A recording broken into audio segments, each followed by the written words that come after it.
नमस्कार, welcome to Inside Study Forum. आप सभी का इनसाइड स्टडी फोरम परिवार में हार्दिक स्वागत है। आज के इस क्लास में हम लोग बात करेंगे डीएलएड थर्ड सेमेस्टर में प्रकाश जो चैप्टर हम लोग पढ़ रहे थे उस चैप्टर को, ये पार्ट 2 होगा और उस चैप्टर को हम आगे बढ़ाएंगे। तो पार्ट 1 में हमने बहुत ही बेसिक सी बातें समझी थी लाइट के बारे में कि प्रकाश क्या होता है और प्रकाश की कौन कौन सी प्रॉपर्टीज़ होती हैं। तो अगर आप लोगों ने उसको नहीं देखा है तो पहले आप लोग उसको देखिए और उसके बाद फिर इसको भी देखिएगा, ठीक है। तो सबसे पहले समझते हैं कि लाइट में और कौन कौन टॉपिक्स हमको पढ़ने हैं। तो आज के वीडियो में अभी हम स्टार्ट करने वाले हैं लाइट के बारे में, प्रकाश का परावर्तन क्या होता है, यानी लाइट का रिफ्लेक्शन क्या होता है, प्रकाश का परावर्तन, ठीक है। प्रकाश का परावर्तन क्या होता है, इसको बोलते हैं रिफ्लेक्शन ऑफ लाइट।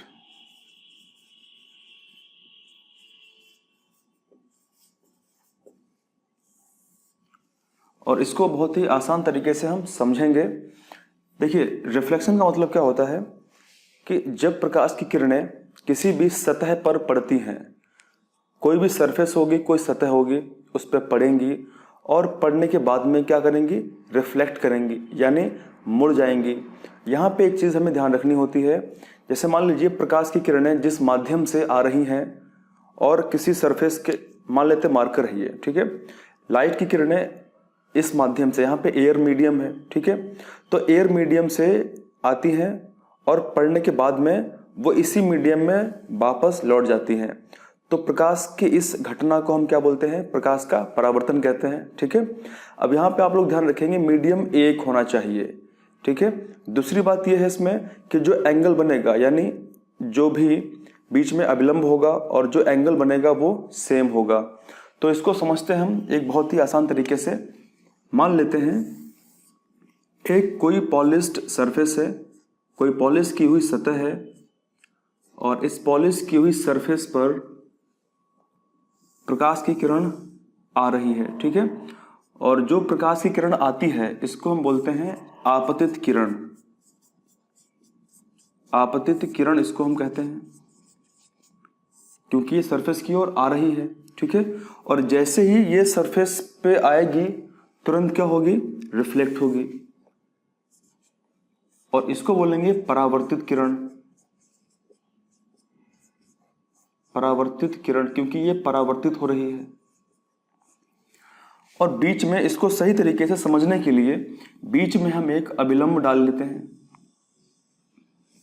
ये इसका विलंब है और यहां पे आप देखिए, यहां पे कौन सा मीडियम है, यहां पे मीडियम वायु है, ठीक है।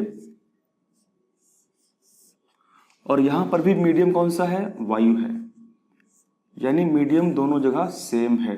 तो पहली कंडीशन ये होनी चाहिए कि मीडियम सेम होना चाहिए। दूसरी बात क्या होनी चाहिए इसमें कि जो एंगल बनेगा, तो हम मान लेते हैं कि ये कौन सा है, ये है आपतित किरण। इसका मतलब क्या है, ये इंसिडेंस रे है, ये इंसिडेंट रे है और ये है रिफ्लेक्टेड रे, ठीक है। तो हम इसको मान लेते हैं ये आई है और ये है आर। तो इसमें क्या हो रहा है, आई इक्वल टू आर, क्योंकि जितना भी, यानी हम इसको अगर बोलें कि ये इसका आपतन कोण है, ठीक है, जो एंगल यहां पे बन रहा है वो आपतन कोण है क्योंकि यहां पे आपतित किरण है और यहां पे परावर्तित किरण, यहां पे क्या बनेगा, परावर्तन कोण। यहां पे परावर्तन कोण बनेगा।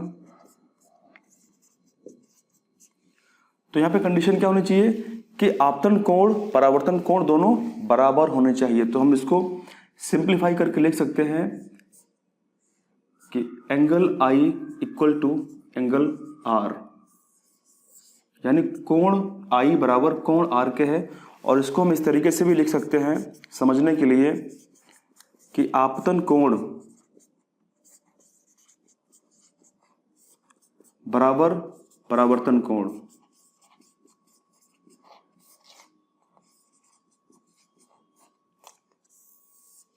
ठीक है, तो एक बेसिक सी बात हम समझ चुके हैं कि आपतन और परावर्तन कोण दोनों इक्वल होने चाहिए, बराबर होने चाहिए और मीडियम भी सेम होना चाहिए, ठीक है।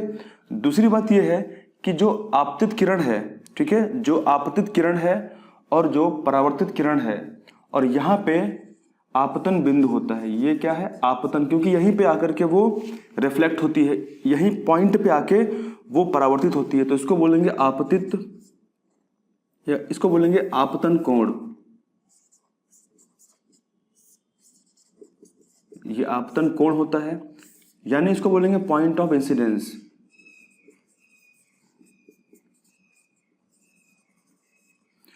आपतन कोण, आपतित किरण और परावर्तन जो किरण है, ये एक तल पर हैं, ठीक है, एक ही पॉइंट पर है। तो ये कुछ बेसिक सी बातें हैं प्रकाश के परावर्तन के बारे में। अब हम छोटी सी एक परिभाषा की बात करते हैं ताकि हम आसानी से समझ पाएं कि इसका परिभाषा क्या होगी। देखिए, यहां पे आप लोग ध्यान देंगे कि लाइट यानी प्रकाश जिस माध्यम से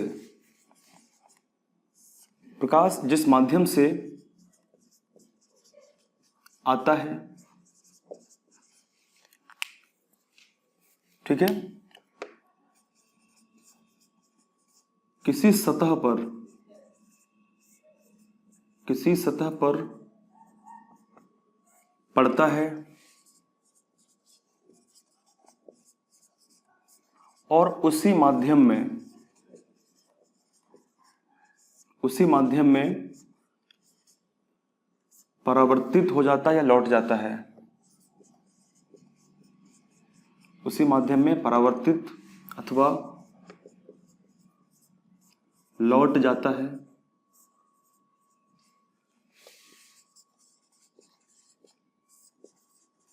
प्रकाश की इस घटना को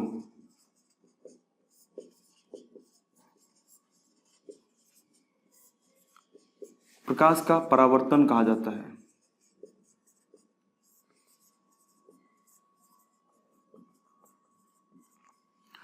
ठीक है, तो इस तरीके से इसको हम डिफाइन कर सकते हैं।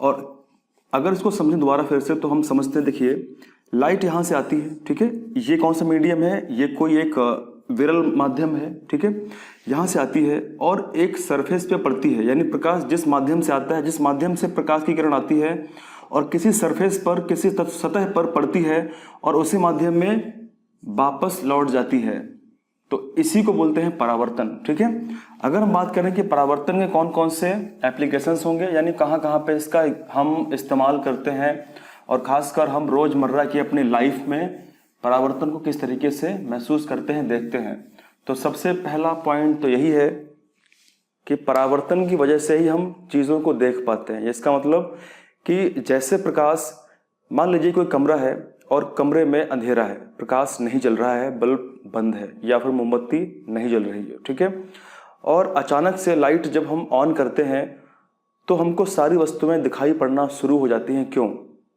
आखिरकार ऐसा क्यों होता है कि जब अंधेरा होता है तो वस्तुएं दिखाई नहीं पड़ती हैं और जैसे ही प्रकाश जलता है तो वस्तुएं दिखाई पड़ जाती हैं? इसके पीछे वजह है प्रकाश का परावर्तन, क्योंकि जैसे ही प्रकाश जलता है वैसे ही प्रकाश उन्हीं वस्तुओं पर, पूरे कमरे में जो वस्तुएं होंगी उन वस्तुओं पर पड़ता है और पड़ने के बाद में हमारे नेत्र पर वो प्रकाश वापस लौट के आता है, पड़ता है, और इससे हम वस्तुओं को देख पाते हैं। तो एक सिंपल सा हम निष्कर्ष यहाँ पे निकाल सकते हैं कि हम केवल उन्हीं वस्तुओं को देख पाएंगे जहाँ लाइट जाती है।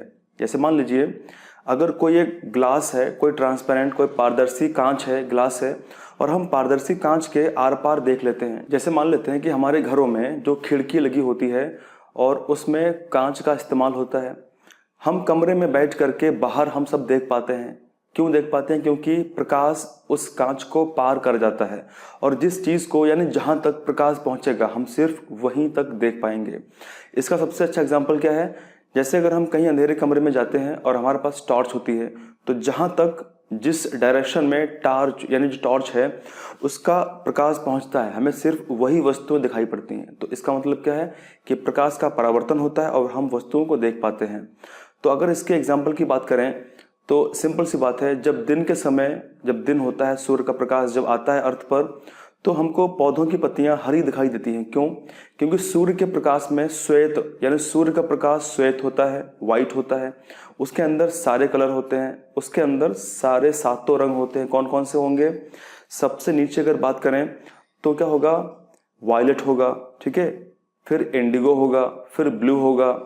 इस तरीके से 7 रंग उसमें पाए जाते हैं। तो जैसे ही प्रकाश आता है, पौधों पर पड़ता है और पौधों की पत्तियां क्या करती हैं, उस श्वेत प्रकाश में जो हरा प्रकाश है उसको परावर्तित कर देती हैं और वो हरी हरी प्रतीत होती हैं। अगर पत्तियां हरे प्रकाश को परावर्तित नहीं करेंगी तो वो हरी प्रतीत नहीं होंगी। इसका सबसे अच्छा एग्जाम्पल एक और है। मान लीजिए मेरे हाथ में लाल गुलाब है, ठीक है, और मैं इस लाल गुलाब को किसी एकदम बिल्कुल प्योर ग्रीन लाइट में रखता हूँ। कहीं पे एक हरी रोशनी जल रही है, वहाँ पे इसको मैं प्लेस कर देता हूँ। तो जैसे इसको मैं प्लेस करूँगा वैसे क्या होगा, क्योंकि प्रकाश कैसा है, हरा है, और गुलाब का रंग कैसा है, लाल है, तो इसमें परावर्तन होगा क्या? नहीं, परावर्तन इसमें नहीं होगा, क्योंकि लाल प्रकाश अगर होता तो परावर्तन होता। तो इसमें क्या होगा, जैसे ही मैं इसको ग्रीन लाइट में हरे प्रकाश में रखूंगा तुरंत इसका रंग बदल जाएगा। और कैसा हो जाएगा, ये तुरंत काला हो जाएगा। ऐसा काला हमको प्रतीत होगा क्योंकि प्रकाश का परावर्तन नहीं होगा, ठीक है। एक दो एग्जाम्पल और देखते हैं। जैसे मान लीजिए हम बाजार में जाते हैं तो बाजार में हमको सब्जी वाले मिलते हैं, और आपने कभी देखा होगा कि सब्जी वाले खासकर जो टमाटर बेचते हैं, ठेले पे जो टमाटर बेचते हैं, तो टमाटर लाल होते हैं, ठीक है। टमाटर में लाइकोपीन होती है, वो एक अलग चीज़ है। टमाटर लाल होते हैं और ठेला वाला क्या करता है, टमाटर के ऊपर ठेले पर ही वो एक लाल प्रकाश को लगा देता है, बिल्कुल लाल प्रकाश को। तो जैसे रात में लाल प्रकाश जलता है, लाल प्रकाश आता है, टमाटर पे पड़ता है, तो टमाटर और लाल लाल प्रतीत होते हैं, तो टमाटर बहुत ही अच्छे दिखते हैं, ठीक है। इसी प्रकार से जो जिसके पास में हरी सब्जियां होती हैं वो हरे प्रकाश को लगा के उन सब्जियों को बहुत ही सुंदर प्रतीत करा सकता है, तो इससे उसकी बिक्री बढ़ सकती है। आप में से कितने लोगों ने ऐसा देखा है, कमेंट करें कि टमाटर आपने देखा कि लाल लाइट लगी हुई थी और टमाटर लाल लाल चमक रहे थे। तो इस प्रकार के कई एग्जाम्पल्स और हो सकते हैं प्रकाश के परावर्तन के, ठीक है। तो आप लोगों ने इसको समझ लिया होगा। अब हम बात करते हैं प्रकाश का अपवर्तन कैसे होता है। प्रकाश का अपवर्तन यानी प्रकाश का रिफ्रैक्शन कैसे होता है। देखिए, अगर हम बात करें प्रकाश के रिफ्रैक्शन के बारे में, तो इसमें बहुत ही सिंपल सी बात है। प्रकाश का अपवर्तन,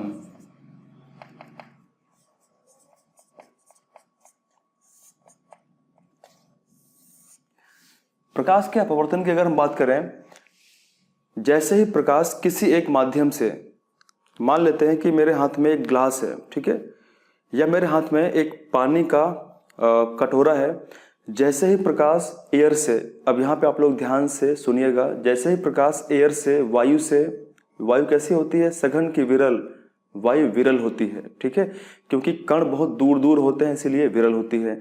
सघन वो चीज होती है जहाँ पे कण बहुत पास पास होते हैं, ठीक है, तो वायु विरल है। जैसे ही प्रकाश की किरण विरल माध्यम से वायु से पानी के अंदर प्रवेश करेगी, तुरंत क्या होगा, मीडियम बदल रहा है, माध्यम क्या हो रहा है, चेंज हो रहा है, और प्रकाश की चाल जो है वो माध्यम के अनुसार बदलती है। अगर मीडियम डेंसर होगा, अगर मीडियम सघन होगा तो प्रकाश की चाल धीमी हो जाएगी, अगर मीडियम विरल है तो प्रकाश की चाल तेज हो जाएगी, ठीक है।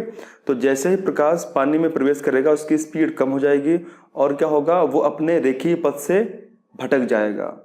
तो इस घटना को हम बोलते हैं प्रकाश का अपवर्तन। अब जरा इसको समझ लेते हैं हम। तो यहाँ पे 2 केस बनेंगे। तो सबसे पहले बात करते हैं केस नंबर 1 की, और केस 1 में हम बात करेंगे कि प्रकाश वायु से कहाँ जा रहा है, जल में जा रहा है। वायु कैसी होती है, विरल होती है, और जल कैसा होता है, वायु के अपेक्षा सघन होता है। यहां पे देखते हैं, मान लेते हैं कि ये एक मीडियम है, ठीक है, और प्रकाश यहाँ पे एयर है, यहाँ पे इस मीडियम में वायु है। जैसे ही प्रकाश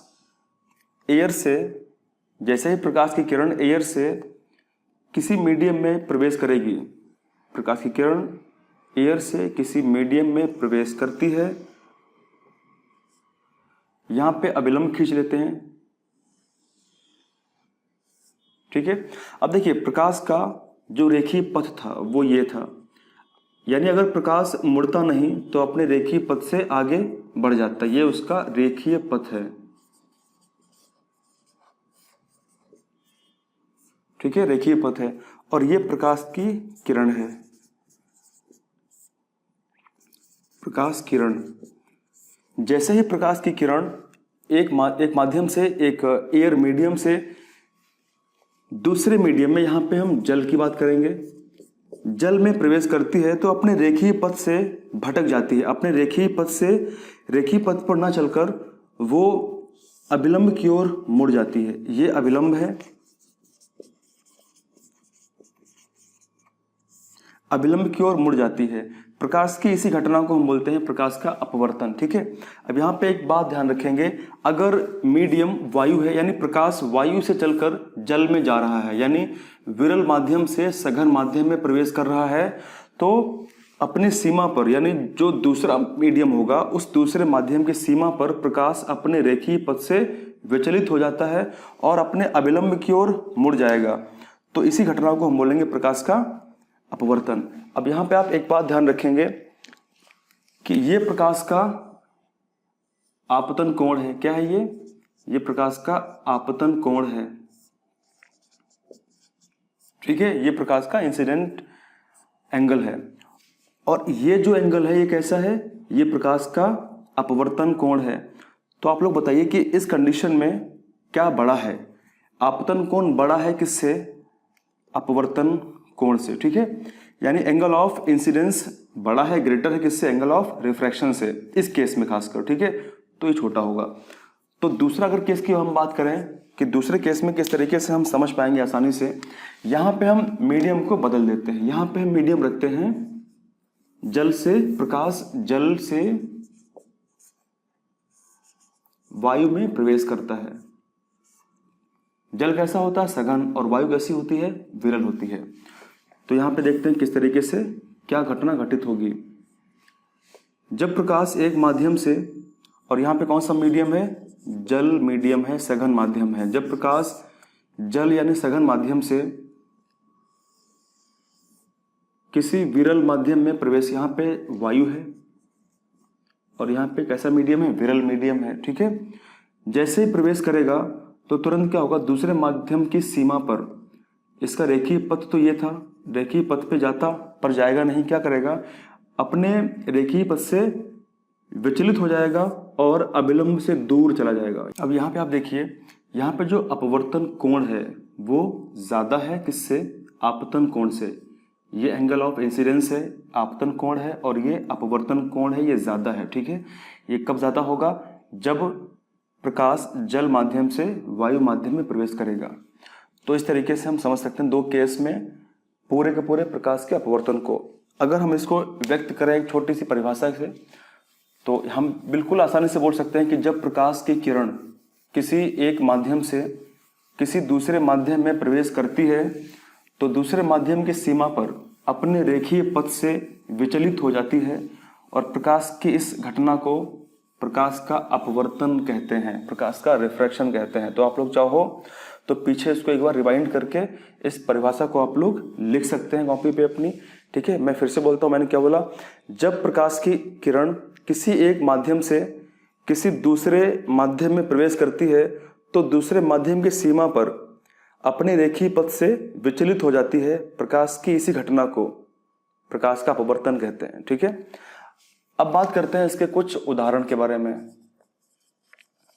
कि कौन कौन से इसके एग्जाम्पल हो सकते हैं। जैसे हम देखते हैं रात में कि जो स्टार्स होते हैं, सितारे, वो ट्विंकल करते हैं। हमको ऐसा लगता है कि सितारे ट्विंकल करते हैं, वो टिमटिमाते हैं, पर ऐसा होता नहीं है। देखिए, सितारे जहाँ पे हैं वो बहुत दूर हमसे हैं, स्टार्स हमसे बहुत ज़्यादा डिस्टेंस पे हैं, लाइट ईयर प्रकाश वर्ष की दूरी पे हैं। और पिछले वीडियो में हमने प्रकाश वर्ष के बारे में बात की थी कि प्रकाश वर्ष क्या होता है, और प्रकाश वर्ष को हमने बहुत ही शानदार तरीके से समझा भी था। ठीक है, तो सितारे हमसे प्रकाश वर्ष की दूरी पर हैं, उनका डिस्टेंस हमसे बहुत ज़्यादा है, और उनकी जो प्रकाश है वो जब हमारे वायुमंडल में प्रवेश करता है, और हमारे वायुमंडल में एयर है यानी मीडियम है, और वहाँ पे निर्वात है, वैक्यूम है, तो प्रकाश की चाल सर्वाधिक निर्वात में होती है, वैक्यूम में होती है। जैसे ही प्रवेश करेगा हमारे एटमॉस्फेयर में, तुरंत क्या करेगा, जो एटमॉस्फेयर में जो पार्टिकल्स हैं वो उस प्रकाश को डेविएट करेंगे, यानी उसको वो तिरछा करने का प्रयास करेंगे। तो इस तरीके से क्या होगा, जैसे मीडियम चेंज होगा वैसे हमको अजीब सा ऐसा लगता है कि ट्विंकलिंग हो रही है सितारों में, पर ऐसा होता नहीं है। दूसरी बात एक और समझते हैं, सूर्य अपने वास्तविक समय से 2 मिनट पहले और अपने वास्तविक समय से 2 मिनट बाद उगता हुआ और अस्त होता हुआ प्रतीत होता है। ये केवल एक प्रकाश का अपवर्तन की घटना है, एक्चुअल में ऐसा नहीं होता है। आप लोग अपने घर पर एक एक्सपेरिमेंट कर सकते हैं। आपके पास जहाँ पे आप रहते हैं, आपके पास में अगर जग है या बाल्टी है, बाल्टी में पानी भरिए और पानी में एक छड़ी को डुबोइए और आधा डुबोइए। फिर देखिए आपको ऐसा दिखाई देगा कि जो छड़ी है वो, जैसे जो छड़ी पानी में डूबी हुई है, वो छड़ी हल्की सी बेंड हो चुकी है, हल्की सी मुड़ चुकी है, पर ऐसा होता नहीं है। ये कैसे होता है? प्रकाश के अपवर्तन की वजह से होता है। क्योंकि जैसे प्रकाश एक माध्यम से दूसरे माध्यम में प्रवेश करेगा, वैसे ही क्या करेगा, वो मुड़ जाता है। ठीक है, अपने रेखीय पथ से मुड़ जाता है। और यहाँ पे आप एक बात बताइए कि पानी के अंदर हम कैसे देख पाते हैं? क्योंकि पानी के अंदर प्रकाश पहुंच जाता है, इसीलिए हम देख पाते हैं। अगर पानी के अंदर प्रकाश नहीं पहुंच पाता तो हम देख नहीं पाते। ठीक है, इसका एक और एग्जांपल हम समझते हैं। जैसे मान लीजिए हमारे पास अगर कोई बाल्टी है, कोई जग है, उसमें अगर हम कोई कॉइन सिक्का डाल दें तो सिक्का ऐसा लगता है कि वो उठा उठा सा है और वो सिक्के का साइज बड़ा हो जाता है। एक और एग्जाम्पल समझते हैं। हमारे आसपास कोई स्विमिंग पूल होगा या कोई टब है या कोई टैंक है, और अगर वो बिल्कुल भरा हुआ है पानी से और ऐसा लगता है, अगर पानी साफ उसके अंदर है तो ऐसा लगता है कि उसका जो तल है वो उठा हुआ है, तो उसकी गहराई कम है, बट ऐसा होता नहीं है। तो इस टाइप से जो भी आपको एग्जाम्पल अगर एग्जाम में आ जाते हैं तो आप लोग समझ के उसको करेंगे। ठीक है, तो ये था प्रकाश का अपवर्तन जो हमने समझ लिया है उदाहरण के साथ। अब हम बात करते हैं यहाँ पे एक और हम समझ लेते हैं जरा। तो अगला हमारा है प्रकाश का वर्ण विक्षेपण।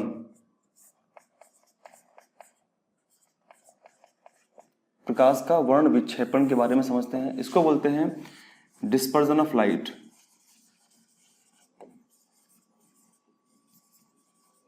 प्रकाश का वर्ण विक्षेपण, देखिए इसमें होता क्या है, जैसे श्वेत प्रकाश का पुंज किसी पारदर्शी प्रिज्म से टकराता है, यानी उसमें एंटर करेगा, वो अपने 7 रंगों में टूट जाता है। तो प्रकाश या श्वेत प्रकाश के पुंज को 7 अलग अलग रंगों में अलग हो जाने की घटना को हम प्रकाश का वर्ण विक्षेपण कहते हैं। जैसे मान लेते हैं कि ये एक प्रिज्म है। ठीक है, ये एक प्रिज्म है, एक पारदर्शी प्रिज्म है, और श्वेत प्रकाश की एक किरण इस पारदर्शी प्रिज्म में गुजारी जा रही है। जैसे ही श्वेत प्रकाश, ये श्वेत प्रकाश है, और जैसे ही श्वेत प्रकाश का पुंज किसी प्रिज्म में प्रवेश करेगा, वैसे क्या होगा, वो अलग अलग 7 रंगों में पृथक हो जाएगा।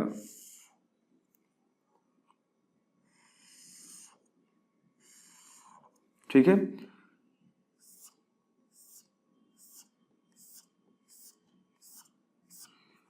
तो आप इस तरीके से देखते होंगे।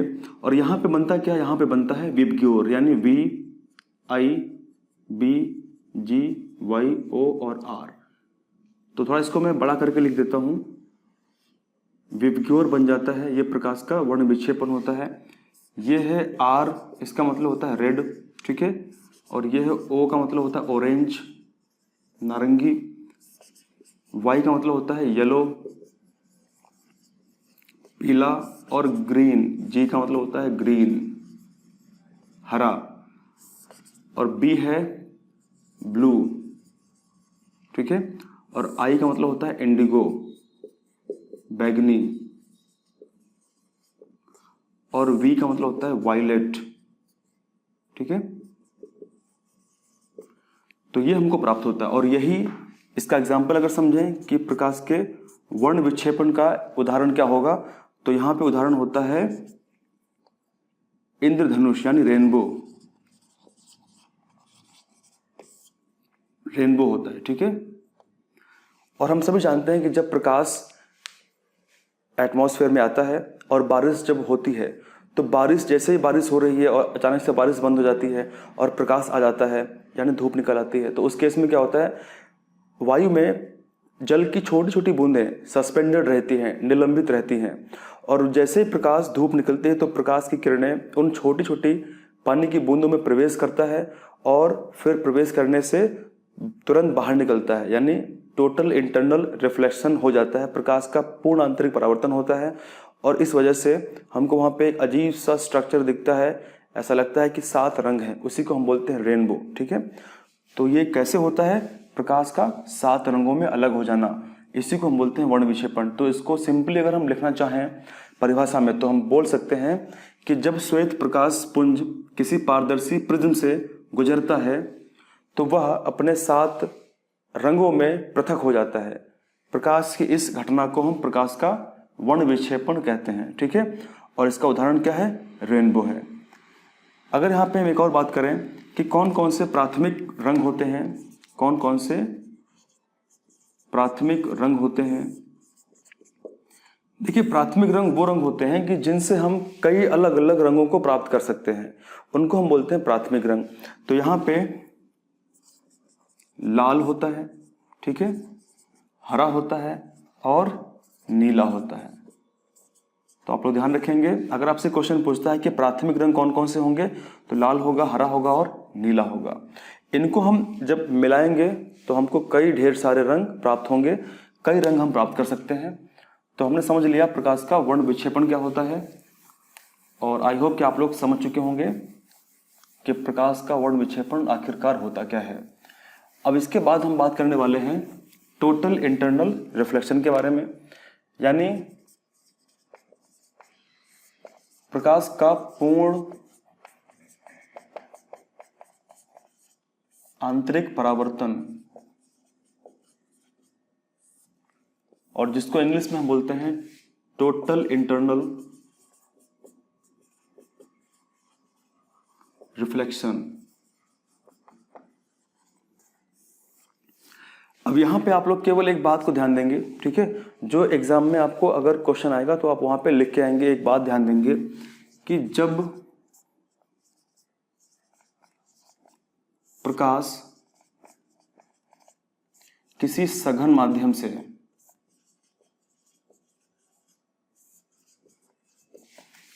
विरल माध्यम में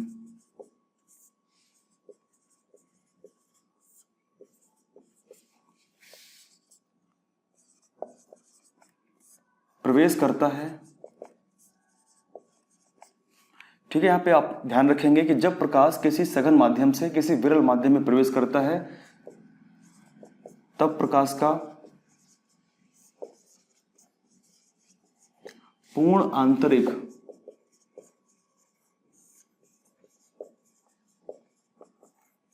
परावर्तन होता है, परावर्तन होता है।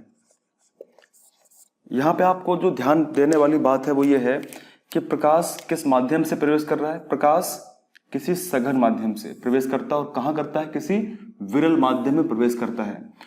और अगर हम इसकी बात करें एग्जाम्पल्स की कि कौन कौन से इसके उदाहरण हो सकते हैं, तो आप सभी लोगों ने रेगिस्तान में ऐसा सुना होगा कि रेगिस्तान में मृग मृच्छका होता है, यानी जब बहुत गर्मी पड़ती है तो जो रेगिस्तान में रेत है, जैसे सूर्य की किरणें रेत पर आती हैं तो रेत पे ऐसा लगता है कि पानी भरा हुआ है, उसी को हम बोलते हैं मृग मृच्छका, यानी मिराज कहते हैं इंग्लिश में इसको। दूसरा, और ऐसी घटना हमको रोड पे भी दिखाई दे सकती है। अगर बहुत ही स्मूथ रोड है, सरफेस है किसी सड़क की, तो गर्मियों में हमको ऐसा सड़क पर भी दिखाई देता है कि पानी भरा हुआ है। अगर उसके अलावा हम बात करें जो ऑप्टिकल फाइबर होते हैं, जो प्रकाशी तंतु होते हैं, जो टेलीकम्युनिकेशन में हेल्प करते हैं, जैसे मान लेते हैं कि जो हम लोग इंटरनेट इस्तेमाल करते हैं वो प्रकाशी तंतु के द्वारा ही होता है, ठीक है, तो उससे टेलीकम्युनिकेशन में, दूर संचार में भी हम ऑप्टिकल फाइबर्स की मदद से ही सब कुछ स्टेब्लिश कर पाते हैं। तो ऑप्टिकल फाइबर जो होंगे वो भी प्रकाश के पूर्ण आंतरिक परावर्तन पर ही कार्य करते हैं।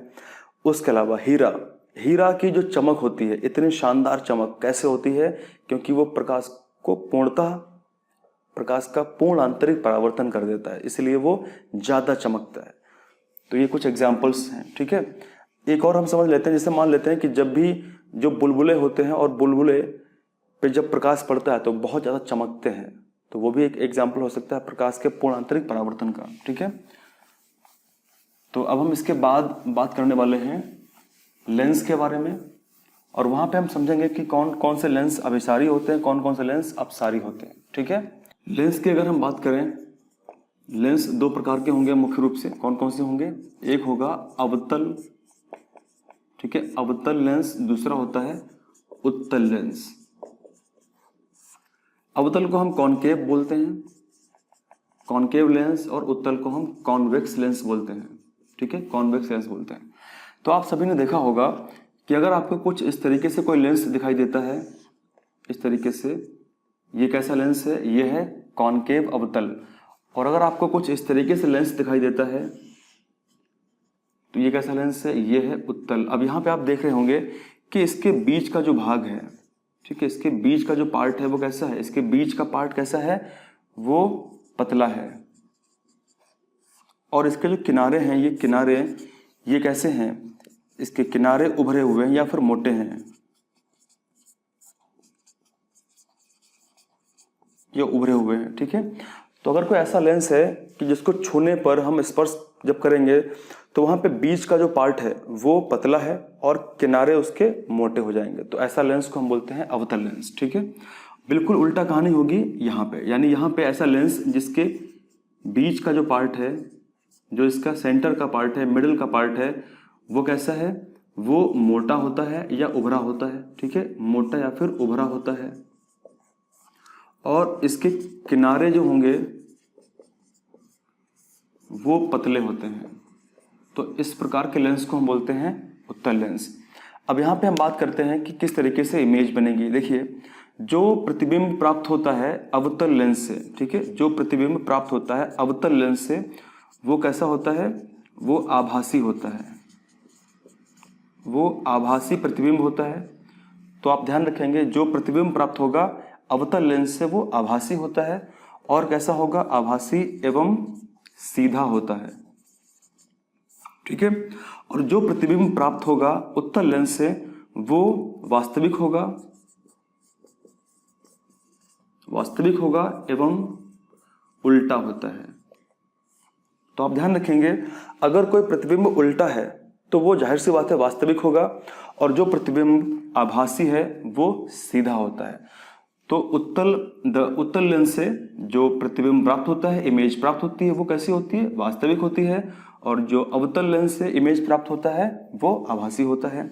इसका मतलब ये है कि आप लोग मुझे देख रहे हैं वीडियो में, या फिर आप लोग किसी को भी देखते होंगे बाहर, तो वो जो इमेज आप देखते हैं किसी व्यक्ति की, वो इमेज कैसी है, आभासी है कि रियल, कैसी है, आभासी है या फिर वो वास्तविक है। तो जाहिर सी बात है वास्तविक है वो इमेज, ठीक है। कैसी है वो, वास्तविक है, रियल इमेज है। इसका मतलब क्या है कि हमारी आंखों में जो लेंस लगा होता है वो कैसा है, वो उत्तल लेंस होता है। और उत्तल लेंस हमेशा क्या करेगा, इमेज कैसी बनाएगा, वास्तविक इमेज बनाएगा, रियल इमेज बनाएगा। और इमेज बनती कहाँ पे है, इमेज बनती हमारी रेटिना पर है, ठीक है। और होता क्या है, इमेज हमेशा उल्टी बनती है, लेकिन जो हमारा ब्रेन है वो उसको सीधा कर देता है। ये हमारे ब्रेन की पावर है, उसको सीधा कर देता है और हमको वस्तुएं सीधी दिखाई देती हैं, ना कि उल्टी, ठीक है। तो इस तरीके से ये काम होता है। अब यहाँ पे एक और बात समझते हैं कि कौन सा लेंस अभिसारी, कौन सा लेंस अपसारी होगा। तो इतना आपके समझ में आ गया होगा मेरे हिसाब से। अब यहाँ पे हम बात करते हैं कि कौन सा लेंस अभिसारी है, कौन सा लेंस अपसारी है। तो आपसे एग्जाम में क्वेश्चन पूछ सकता है कि कौन सा लेंस डाइवर्जिंग, कौन सा लेंस कन्वर्जिंग होता है, ठीक है। अब देखिए, जब भी हम इस लेंस से प्रकाश की किरणों को गुजारेंगे, क्या होगा, इस लेंस के पीछे की तरफ यहाँ पे फोकस बनेगा, ठीक है। और यहाँ से प्रकाश क्या होगा, डाइवर्ज कर जाएगा, यानी यहाँ से प्रकाश फैल जाएगा, डाइवर्ज करेगा। तो प्रकाश यहाँ पे फैल रहा है, तो इसको क्या बोलते हैं, ये अपसारी होता है। कैसा होगा, अपसारी लेंस होता है। तो आप ध्यान रखेंगे कि जो अवतल लेंस होता है वो अपसारी होता है, वो डाइवर्जिंग होता है, डाइवर्जिंग लेंस होता है, ठीक है। ये डाइवर्ज कर देता है। यहाँ पे अगर हम बात करें, अगर हम प्रकाश को इस लेंस से पार कराएंगे, तो जैसे ही प्रकाश इस लेंस में प्रवेश करेगा तुरंत क्या होगा, वो एक पॉइंट बनाएगा, फोकस बनाएगा। ये फोकस जो बनेगा, इसका मतलब क्या है, ये आगे जाके कन्वर्जन हो रहा है इसका, यानी जो किरणें हैं वो एक पॉइंट पे मिलती हैं, इसीलिए इसको बोलते हैं अभिसारी। ये अभिसारी लेंस कहलाता है। ठीक है, आप ध्यान रखेंगे, ये अभिसारी लेंस कहलाता है और इसको हम कन्वर्जिंग कहते हैं।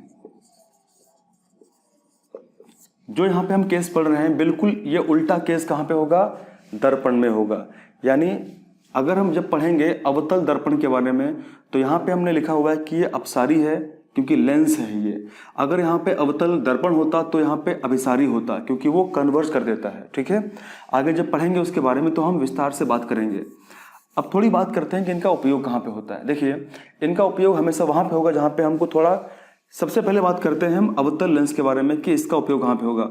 तो अवतल लेंस का उपयोग हमेशा वहाँ पे होगा जहाँ पे हमको थोड़ा बड़ा व्यू चाहिए, यानी ज़्यादा विस्तार वाला हमको दृश्य देखना होगा, वहाँ पे हम इसका इस्तेमाल करेंगे। जैसे मान लेते हैं कोई एक दरवाजा है, किसी का घर है, ठीक है, और किसी के घर में बीच में सेंटर में एक लेंस लगा होता है।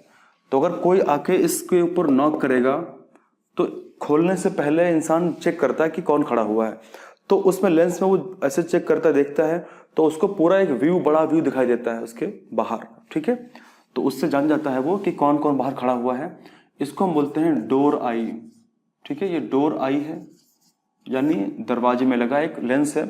तो ये भी क्या है, एक एग्जाम्पल है इसका। ठीक है, दूसरी बात अगर हम बात करें यहाँ पे कि इसका इस्तेमाल कहाँ पे होगा, तो इसके कौन कौन से एग्जाम्पल होंगे। बचपन में हम सब ने धूप में बैठ करके एक लेंस को हाथ में पकड़ करके कागज के ऊपर फोकस करके खूब कागज जलाया है। तो आई थिंक आप लोग समझ पा रहे होंगे। जिन जिन लोगों ने ऐसा काम किया है कि बैठ के कागज को जलाया है, कमेंट करके बताएं। ठीक है, तो वही लेंस कौन सा था? वही लेंस था उत्तल लेंस, क्योंकि बीच में वो मोटा था और किनारों पे पतला था।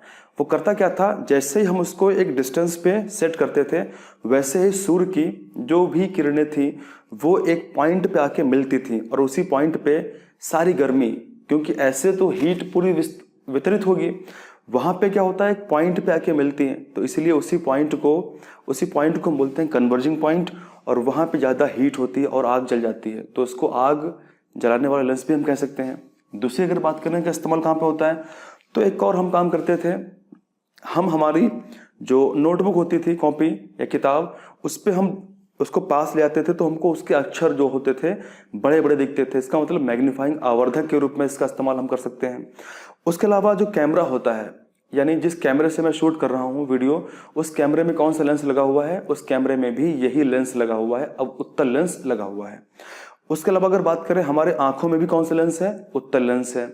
उसके अतिरिक्त जो टेलीस्कोप होते हैं, दूरदर्शी या फिर जो सूक्ष्मदर्शी होते हैं, उनके अंदर भी इसी लेंस का उपयोग किया जाता है। ठीक है, तो ये हमने समझ लिया इस तरीके से। तो आप लोग क्वेश्चन बताएं कि हमारी जो आंखें हैं ये कितने मेगापिक्सल की होती हैं, हमारी आंखें कितने मेगापिक्सल की होती हैं, कितना इसका आंसर होगा। मैं कमेंट में वेट करूंगा आप लोगों का, आप लोग आंसर जरूर करेंगे। 576 मेगापिक्सल या फिर 580 मेगापिक्सल या फिर 676 मेगापिक्सल या फिर 776 मेगापिक्सल की होती हैं, आप लोग कमेंट करके बताइएगा। ठीक है, अब देखिए इस वीडियो के बाद में एक वीडियो और आएगा, उसमें हम बात करेंगे दर्पण के बारे में। तो अगला वीडियो जो होगा उसमें हम बात करेंगे दर्पण के बारे में। और दर्पण जो होते हैं वो कितने प्रकार के होते हैं, वो 2 प्रकार के होते हैं। कौन कौन से? एक होता है समतल दर्पण और दूसरा होता है गोलीय दर्पण। गोलीय दर्पण होता है। ठीक है, तो आने वाले वीडियो में हम बात करेंगे दर्पण के बारे में, और जो भी प्रकाश से संबंधित चीजें बची हुई हैं वो हम अगले वीडियो में पूरा फिनिश कर देंगे और आपका पूरा चैप्टर अगले वीडियो में कंप्लीट हो जाएगा। और उसके बाद हम स्टार्ट करेंगे साउंड को, ध्वनि को फिनिश करने के बाद में हम शुरू करेंगे ऊष्मा को। तो आपके ये पूरा का पूरा जो चैप्टर है कंप्लीट हो जाएगा। ठीक है, thank you very much, thanks a lot, जय हिंद।